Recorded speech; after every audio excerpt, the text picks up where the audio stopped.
கோவையில் இந்தியாவின் மிகப்பெரிய உணவுத்துறை சார்ந்த கண்காட்சி ஜூலை 1 முதல் 3 வரை கொடிசியாவில் நடைபெற உள்ளது.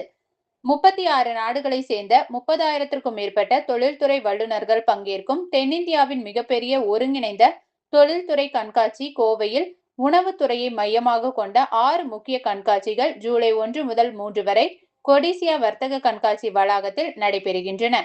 இந்த நிகழ்வு தென்னிந்தியாவில் உள்ள உணவு வணிக நிறுவனங்களுக்கு உணவு பதப்படுத்துதல், பேக்கரி, உணவு உற்பத்தி இயந்திரங்கள், பேக்கேஜிங் மற்றும் விருந்தோம்பல் துறைகளில் உருவாகி வரும் நவீன தொழில்நுட்பங்களையும் புதுமைகளையும் அறிந்து கொள்ளும் வகையில் அமைய உள்ளது. இது குறித்து நடைபெற்ற பத்திரிகையாளர்கள் சந்திப்பில் synergy exposures and events India private limited நிறுவனத்தின் இயக்குனர் பிரிஜேஷ் எட்வர்ட்ஸ் கூறுகையில், இந்திய அரசின் உணவு பதப்படுத்தும் தொழில்துறை அமைச்சகம், சிறு குறு மற்றும் நடுத்தர தொழில்கள் அமைச்சகம், இந்திய மசாலா வாரியம், தேசிய மஞ்சள் வாரியம் மற்றும் பல்வேறு முன்னணி தொழில்துறை அமைப்புகளின் ஆதரவுடன் நடைபெறும் இந்த கண்காட்சியில் 36 நாடுகளை சேர்ந்த 30,000க்கும் மேற்பட்ட தொழில்துறை வல்லுநர்கள் பங்கேற்பார்கள் என எதிர்பார்க்கப்படுவதாக தெரிவித்தார். 35க்கும் மேற்பட்ட நாடுகளை சேர்ந்த பிரதிநிதிகள் கலந்து கொள்வதுடன் 3,000க்கும் மேற்பட்ட வணிக சந்திப்புகளும் நடைபெற உள்ளதாகவும் தெரிவித்தார். இந்த கண்காட்சியில் 18 வயதுக்கு மேற்பட்ட தொழில்துறை பார்வையாளர்களுக்கு மட்டுமே அனுமதி வழங்கப்படும் என்றும், மாணவர்களுக்கு ஜூலை 3ஆம் தேதி பிற்பகல் 1 மணிக்கு பிறகு மட்டுமே அனுமதி வழங்கப்படும் என்றும் தெரிவிக்கப்பட்டுள்ளது.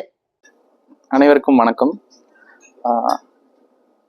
First of all, hospitality industry சார்பாக ஹோரேகா நிறுவனர்கள் திரு பிரிஜேஷ் அண்ட் மிஸ்டர் சசி அவங்க 2 பேருக்குமே எங்களோட மனமார்ந்த வாழ்த்துக்களை தெரிவிச்சுக்கிறோம்.